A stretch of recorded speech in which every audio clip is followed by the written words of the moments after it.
дәуіттердің жұптасуы өте қорқынышты түрде жүзеге асады. Бұл жәндіктің аталығы өлі күйде шағылсады. Аналық дәуіт аталығын феромондар арқылы өзіне тартады. Аталық жақындаған кезде аналық оны ұстап алып, бірден жей бастайды. Бірнеше секунд ішінде оның басын және денесінің бір бөлігін жұлып алады. Алайда осы кезде ерекше жағдай болады.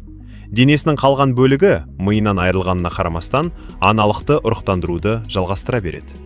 Себебі дәуіттің құрсақ бөлігінде өз алдына жеке түйіндері бар. Солар қосылу процесін басқарады.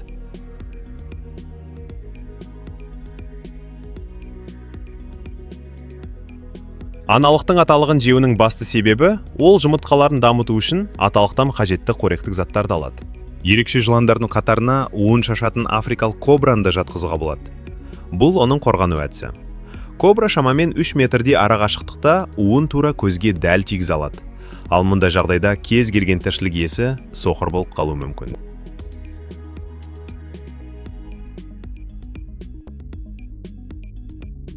Сұйықтық атып қорғану жағынан кесірткелер де қалыспайды. Бұл көзінен қан атып қорғанатын кесіртке. Жыртқыш жақындаған сәтте көз айналасындағы қан тамырлары қысымнан жарылып, қарсыласына қарай қан шашады. Көрінісі өте жиіркенішті. Бірақ бұл қанның құрамында жыртқыштарды үркітетін химиялық заттар бар. Алайда бұдан да таңғаларлық кесірткелер бар. Мысалы, базилиск кесірткесі. Неге дейсіз бе? Міне, оның себебі. Бұл бауырмен жорғалаушы су бетімен жүгіре алады. Оның жарғақты аяқтары судың бетіне қатты соғылып, табанның астында ауа қалтасын түзеді. Сол ауа қалтасы кесірткеге келесі қадам жасауға уақыт береді. Осылайша базилиск суға батпай, шамамен 4,15 метрге дейін жүгіре алады. Әдетте бұл қашықтық шағын арықтарды кесіп өтіп, жыртқыштан құтылуға толық жеткілікті. Ал тритон атты кесірткеге жыртқыштардан қашудың қажеті жоқ. Керісінше, жыртқыштардың одан аулақ жүрген дұрыс. Әсіресе жылан оны жақсы біледі. Бірақ өгіз бақа бұдан хабардар емес сияқты. Ол тритонды жай кесіртке деп ойлап жұта салды. Тритонның терісіндегі кішкентай бездерде аса қауіпті у болады. Өгіз бақаның ішінде асқазан сөлі мен тритонның уы арасында күрес басталады. Нәтижесінде бақа өліп қалады. Ал тритон біраз уақыттан кейін бақаның ішінен шығып, ештеңе болмағандай тіршілігін жалғастыра береді. Мына көрініске назар аударайық. Үлкен қоянға кішкентай ғана жануар аңшылық жасап жүр. Бұл аққыз. Ол өзінен 10 есе үлкен жемтікке де шабуыл жасай алады. Аққыз бірге-бір ашық айқасқа түспейді. Сондықтан ол басқа тәсілді қолданады. Қоянды әбден қуып шашатады. Қоян өте жылдам жануар, және ол бар күшімен қашады. Ал дәл осы сәтте аққызге барлық төзімі мен күш-жігері қажет болады.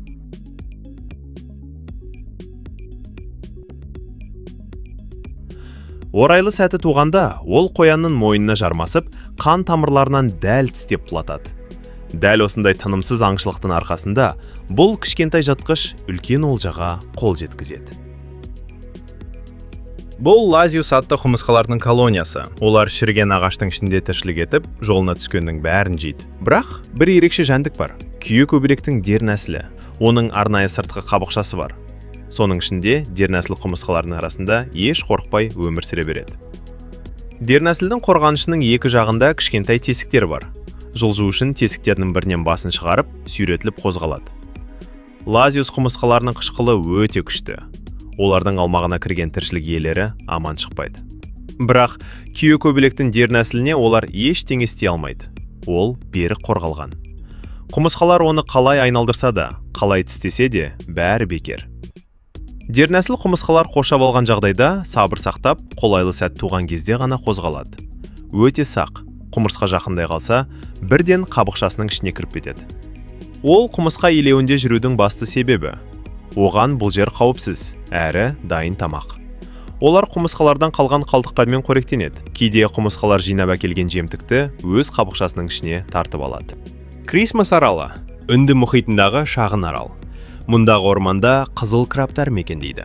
Олардың саны миллиондаған. Бұл крабтар аралдың басты қызығы. Туристер арнайы келіп, олардың жыл сайынғы жаппай көшуін тамашалайды. Алайда соңғы жылдары бұл тіршілік иелері қырыла бастады. Миллиондаған қызыл крабтар теңізге жете алмай қалады. себебі аралды басқа тіршілік иелері жаулап алған. Олар Анаплалепис гратилипес, яғни сары ашулы құмырсқалар. Атауы тегін қойылмаған. Бұл құмырсқалар аралға кемелер арқылы кездейсоқ жеткізілген. Табиғи жаулар болмағандықтан олар орманда алып колониялар құрды. Қызыл крабтар жыл сайын теңізге қарай жаппай көшкен кезде құмырсқалардың аумағын кесіп өтеді. Сол сәтте құмырсқалар шабуыл жасайды. Олар қышқылын крабтардың көзі мен аузына шашады. Крабтар мүлде қорғансыз қалады. Көзі көрмей бағдарынан айырылғандар құмырсқалардың жеміне айналады. Негізінде крабтар көптеген жылдар бойы аралда тыныш өмір сүріп келген. Бірақ адамдардың салғырттығынан қысқа уақыт ішінде 30 миллион краб қырылды. Бұрын аралда 80 миллион краб болса, қазір шамамен 50 миллион ғана қалды. Агрессивті аш құмырсқалар крабтарды бөліп жарып, илеулеріне тасиды. Кейде крабтардың өздерде жол үстінде жаншылып қалған туыстарымен қоректенеді. Адамдар барынша көмектесуге тырысады. Көшу маусымында кейбір жолдар уақытша жабылады. Арнайы көпірлер салынған. Сондай-ақ крабтар жолды қауіпсіз кесіп өту үшін жерасты өткелдер де жасалған. Бұл ұзақ сапардың мақсаты теңізге жетіп, уылдырық шашу. Бірақ крабтар судан қорқады. Қатты толқын оларды бірнеше бөліктерге бөліп жіберуі мүмкін. Көпшілігі дәл солай қаза табады. Ал балықтар үшін бұл нағыз мереке. Бұдан да аянышытысы уылдырықтан шыққан миллиардтаған ұсақ крабтар. Олар ата-аналары жүріп өткен жолмен орманға қарай бет алады. Дәл осы сәтте әлгі сары құмырсқалар ұсақ крабтарды жаппай қырып, илеулерін азыққа толтырады. Дегенмен крабтардың саны соншалық көп болғандықтан, олардың едәуір бөлігі құмырсқалардың аумағынан өтіп кетуге үлгереді. Крабтар кілемдей жайылып, жолындағының бәрін жауып тастайды. Бұл әлемде қорғана алмасаң өте қауіпті. Құмырсқалардан аман қалғандарының да өмірі оңай емес. Оларды үлкен крабтар күтіп алады. Сондықтан жас крабтар 5 жыл бойы ересектерден жасырынып, қоректеніп өсуге мәжбүр. Содан кейін ғана олар қайтадан теңізге барып, өз уылдырығын шашады. Және бұл цикл тоқтамай жалғаса береді. Бұл Диро өрмекшісінің аналығы. Қазір ол үшін жұмыртқа салу маусымы. Түн түскенде ол өз жібінен жұмсақ төсеніш тоқиды. Бұл ұзақ процесс. 3 сағатқа созылады. Ақыры иә дайын болады. Енді ол жұмыртқаларын сала бастайды. Жұқа қабықшалы қапшыққа біртіндеп 300-ден 500-ге дейін жұмыртқа шығарады. Бұл шамамен жарты сағат уақыт алады және аналықты әбден әлсіретеді. Соған қарамастан ол күшін жинап, жұмыртқаларды қалың өрмекпен жауып шығады. Жұмыртқаны дәл түнде салуы жыртқыштардан қауіпсіз болу үшін. Айлар өтеді, күз келеді, артынан қыс түседі. Қар астында жұмыртқаларға жылы әр жайлы. Олар қысты аман өткізеді. Көктем туады. Жұмыртқа қапшығының ішінде қозғалыс байқалады. Кішкентай тіршілік иелері жібекті кеміріп сыртқа жол ашады. Бірақ бұл жерде бір шикілік бар. Олар өрмекшіге мүлдем ұқсамайды. Мұнда не болып жатыр? Көп ұзамай олар қабықтарын ауыстыра бастайды. Артынша қанаттары жетіліп, дәуітке ұқсайтын бір жәндікке айналады. Бұл қалай мүмкін? Расында бұл оқиға Диро өрмекшісі жұмыртқа салудан әлде қайда бұрын басталған еді. Ендеше назарларыңызға Монти Спид жәндігінің аналығы. Оның сыртқы келбеті, қимыл қозғалысы дәуіттерден аумайды. Тіпті жемтігін шайнау тәсілі де дәуітке ұқсайды. Кеш батқанда бұл жәндіктің аналығы жұмыртқа салуға дайындалады. Көптеген жәндіктер секілді құмырсқалардан сақтанып, жұмыртқаларын жемішке жіптерге іліп қояды. Аналық өмірінде жалпы 3000-ға дейін жұмыртқа сала алады. Алайда дер нәсілдерінің аман қалып, жетілу мүмкіндігі өте төмен. Бір аптадан кейін жұмыртқалардың түсі өзгереді. Көп ұзамай дер нәсілдер бір мезгілде жарып шығады. Алғашында олар біраз уақыт бірге жүреді. Ауа температурасы көтерілген сәтте жан жаққа тарайды. Олар кімді іздейді деп ойлайсыз? Әрине, өрмекшілерді. Оның ішінде ең ірі өрмекшілерді. Құрбанын тапқан соң, дер нәсілдер оның үстіне өрмелеп шығады.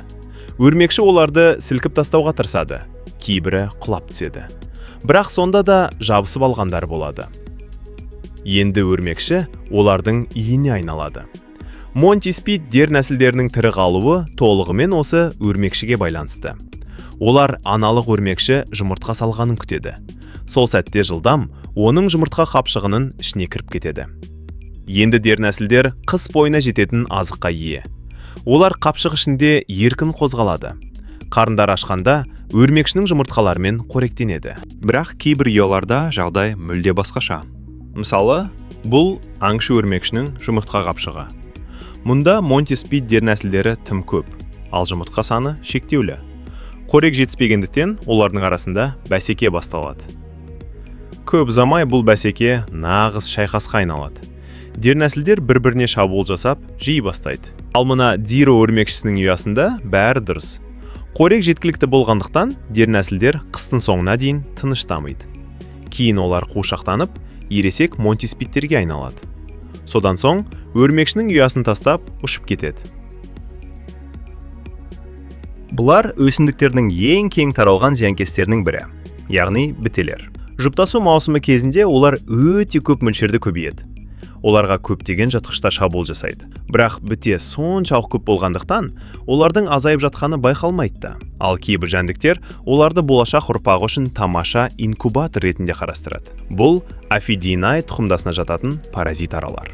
Ұрғашы ара бітенінің артынан шағып, оның ішіне жұмыртқа салып кетеді. Біте ішінде паразит араның дернәсілі дамиды. Ақырында ол иесін толықтай ішінен жеп қояды. Біраз уақыттан кейін бітенің құрғап қалған денесінен ересек ара жарып шығады. Енді ол да басқа бітелерге дәл солай жұмыртқа салып шығады. Бір ғана араның өзі шамамен 300-ден 400-ге дейін бітені жоя алады. Бұл паразит аралар соншалық тиімді болғандықтан, оларды бағбандар арнайы ыдыстарда сатып алады. Бағасы кейде $40 дейін жетеді. Жәндіктерді жай ғана өсімдіктердің үстіне жібересіз, және бірнеше апта ішінде ешқандай химиялық құралсыз-ақ зиянкестер саны күрт азаяды. Табиғи тепе-теңдік қайта қалпына келеді. Ендеше біздің видеомыз осымен аяқталды. Арнама жазылып, лайк басып, пікір қалдыруды ұмытпайық. Келесі кездескенше аман сау болыңыздар.